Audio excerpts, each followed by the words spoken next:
ആ അരവിന്ദ, വാ വാ വാ വാ, ഇരിക്കെ. എത്ര ദിവസമായി തന്നെ കണ്ടു. നമസ്കാരം. എന്ത് തന്നെ വന്ന് അമ്മയും കൂടെ കൊണ്ടുവരുന്നില്ലേ? അമ്മ കടപ്പുള്ള എന്തായി? ഇടുപ്പിള എന്താ വേദന കൊണ്ട് പറഞ്ഞിട്ട് കിടക്ക. മരുന്ന് വാങ്ങിയില്ലേ? മരുന്നൊക്കെ കൊടുത്ത് ഒക്കെ ചില സാധനങ്ങൾ തേക്കാണ്. അവൾക്ക് പണ്ടേ ഉള്ളതാണ് അത്.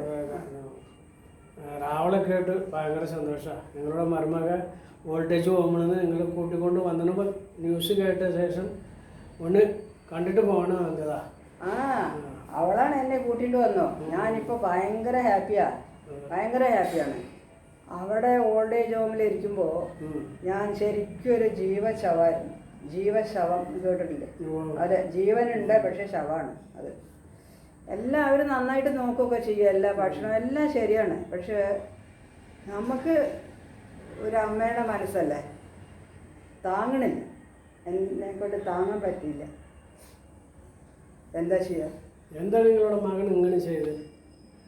അവന് ഈ നിലയ്ക്ക് എത്തിക്കാണ് ശാരദമ്മ എത്ര ബുദ്ധിമുട്ടിരുന്ന് ഞങ്ങളൊക്കെ കണ്ടതല്ലേ. അവൻ്റെ ബുദ്ധി ഞങ്ങൾ എവിടെ പോയിരുന്നു? എൻ്റെ ഹസ്ബൻഡ് ഒരു കാർ ഡ്രൈവറായിരുന്നു. അതൊക്കെ അറിയാമല്ലേ.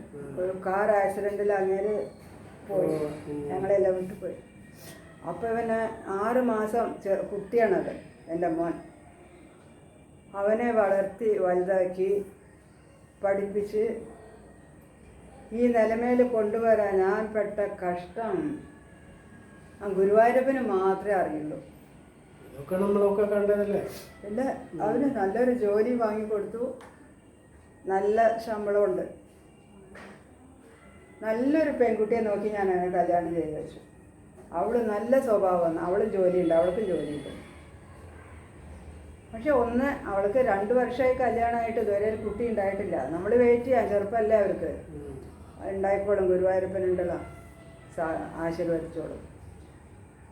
എൻ്റെ മരുമകളുണ്ടല്ലോ, തങ്കം എന്ന് പറഞ്ഞ തങ്കാണ് അവൾ. വെറുതെ പറയാൻ പാടില്ല. അവള് എനിക്ക് മരുമകളെ അല്ല, എൻ്റെ മകളാവള്.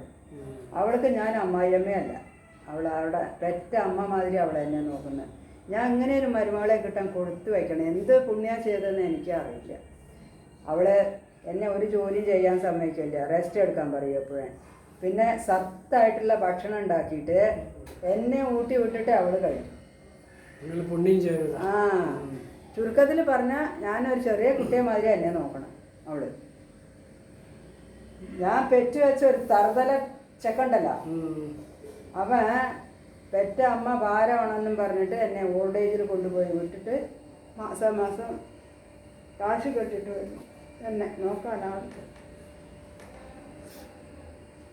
എൻ്റെ ഈ സ്ഥിതി ഒരു അമ്മമാർക്കും വരാൻ പാടില്ല ഭഗവാൻ. ശാരദമ്മേ, അവനായിട്ട് ഇങ്ങനെ ചെയ്തിരിക്കുകയാണ് ഒരു ഡൗട്ടാണ്. ആ കുടിയന്മാരുണ്ടല്ലോ, അവൻ്റെ ഒപ്പം ചുറ്റിക്കൊണ്ട് അവന്മാരെ എന്തെങ്കിലും പറഞ്ഞിട്ടാണ് നിങ്ങളുടെ മകൻ ഇങ്ങനെ ചെയ്തിട്ടുണ്ടാവും. ഇല്ലെങ്കിൽ എങ്ങനെ ചെയ്യാൻ തോന്നും പെറ്റ അമ്മയെ? എൻ്റെ മരുമകള് ഓൾഡ് ഏജ് ഹോമിൽ വന്നു. അവൾ വന്നിട്ട് കരഞ്ഞോണ്ടാ വന്നത്. എനിക്ക് അമ്മ ഇല്ലാതെ വീട്ടിൽ നിൽക്കാൻ പറ്റുന്നില്ല എന്ന് പറഞ്ഞു കരഞ്ഞിട്ട് എന്നെ വീട്ടിലേക്ക് കൂട്ടിയിട്ട് വന്നു. ഇപ്പം ഞാൻ നല്ല ഹാപ്പിയാണ്, എൻ്റെ മരുമകളുടെ കൂടെ നല്ല ഹാപ്പിയാണ്. ഇനി എനിക്ക് ഒരാഗ്രഹം കൂടി ഉണ്ട്. എനിക്കൊരു പേരക്കുട്ടിയെ കണ്ടിട്ട് പോകണം ദൈവത്തിൻ്റെ അടുത്തേക്ക്. ആ കുട്ടിയെ കണ്ടിട്ട് വേണം ആശ്വാസമായിട്ട് സമാധാനമായിട്ട് ഭഗവാന്റെ അടുത്തേക്ക്. ശാരദമ്മ കൊണ്ട് വിഷമിക്കണ്ട, അവൾ ചെറിയ പെണ്ണ. എല്ലാം അമ്മ വിചാരിച്ചപ്പോൾ എല്ലാം നടക്കും. ഗുരുവായൂരപ്പനുണ്ടല്ലോ, അയാൾ നോക്കിക്കൊള്ളും. നിങ്ങൾ എന്തെങ്കിലും വിഷമിക്കണ്ട. എന്തെങ്കിലും അത്യാവശ്യം ഉണ്ടെങ്കിൽ ഒരു ഫോൺ ചെയ്യും, ഞാൻ ഇടയ്ക്കിടയ്ക്ക് വന്ന് നോക്കാം.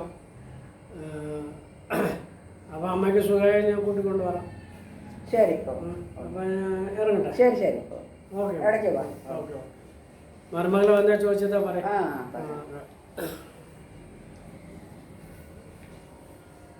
എല്ലാവർക്കും നമസ്കാരം. എല്ലാ സഹോദരികൾക്കും ഒരു പ്രത്യേക അപേക്ഷയുണ്ട് എൻ്റെ സൈഡിൽ നിന്ന്. എന്താണെങ്കിൽ ഒരു കാരണത്താലും നിങ്ങൾ പെറ്റ അമ്മയും അച്ഛനെയും ഓൾഡ് ഏജ് ഹോമിലെ വൃദ്ധസദനത്തിൽ കൊണ്ടുപോയി വിടല്ലേ. അത് ചെയ്യരുത്, ഒരിക്കലും ചെയ്യരുത്. നിങ്ങളുടെ നോക്കാൻ ഒരാളുണ്ടാവില്ല, രണ്ടുപേരും ജോലിക്ക് പോകും, വീട്ടിൽ ആളുണ്ടാവില്ല, വയസ്സായവരാണ് വീട്ടിൽ. ആ വകേണ്ട ചുറ്റുപാടുകളാണ് അതൊക്കെ ചെയ്യാൻ തോന്നുന്നത്. നിങ്ങളുടെ കുറ്റമല്ല, അതല്ല ഞാൻ പറയുന്നത്, ചുറ്റുപാടുകളാണ്. പക്ഷേ ഒരു കാര്യം, അച്ഛനും അമ്മയ്ക്കും എങ്ങനെയെന്നാൽ എന്ത് വീട്ടിൽ പ്രശ്നം ഉണ്ടായാലും നിങ്ങളുടെ കൂടെ താമസിക്കുന്ന അവരുടെ മനസ്സിന് സന്തോഷം, അവർ മനസ്സ് നിറഞ്ഞു നിൽക്കും. അതുകൊണ്ട് ഒരു കാരണത്താൽ അവർ ദയവ് ചെയ്ത് വൃദ്ധസദനത്തിലേക്ക് പറഞ്ഞയക്കരുത്. വേറൊരു കാര്യം ഞാൻ പറയുകയാണ്, ഇത് കണ്ടിട്ടാണ് നിങ്ങൾക്ക് വയസ്സാവുമ്പോൾ നിങ്ങളുടെ പിള്ളേരും അങ്ങനെ ചെയ്യുക, അതേ അവർ ചെയ്യും.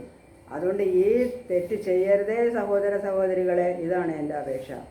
പിന്നെ വീഡിയോ ഇഷ്ടപ്പെട്ടാൽ നിങ്ങൾ സബ്സ്ക്രൈബ് ചെയ്യുക മറക്കാതെ, ലൈക്ക് ചെയ്യുക, ഷെയർ ചെയ്യുക.